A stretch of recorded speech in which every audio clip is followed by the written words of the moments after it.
The Supreme Court today directed the Election Commission of India (ECI) to preserve video clips of polling while hearing a plea against the decision to raise the maximum number of voters per polling station from 1,200 to 1,500. A bench comprising Chief Justice of India Sanjeev Khanna and Justice Sanjay Kumar passed the order after the ECI sought more time to respond to the PIL filed by Indu Prakash Singh challenging the panel's August 2024 decision. Granting 3 weeks for the ECI to file an affidavit, the court instructed it to maintain CCTV recordings as previously done.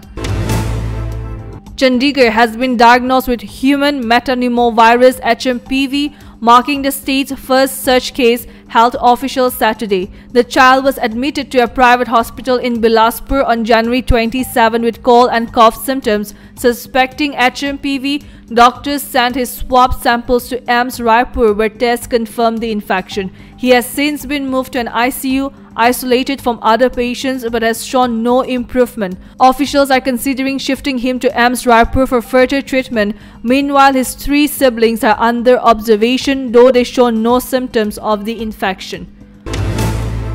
Congress leader Sonia Gandhi today commented on President Draupadi Murmu's budget session address, saying the president appeared tired and could hardly speak towards the end of his speech. Her remarks sparked backlash from the BJP leaders, with party president JP Nadda demanding an unconditional apology, calling her words elitist, and anti-tribal. Parliamentary Affairs Minister Kiran Rijiju also criticized the opposition for allegedly not accepting a tribal president.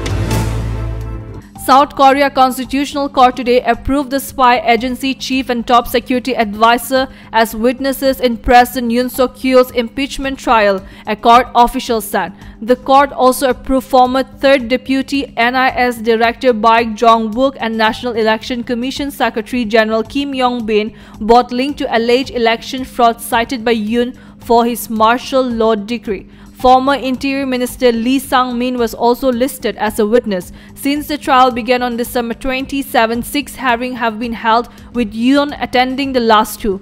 The next hearing is scheduled for Tuesday. Earlier today, Yoon met senior aides at Seoul Detention Center, urging them to continue their work undeterred.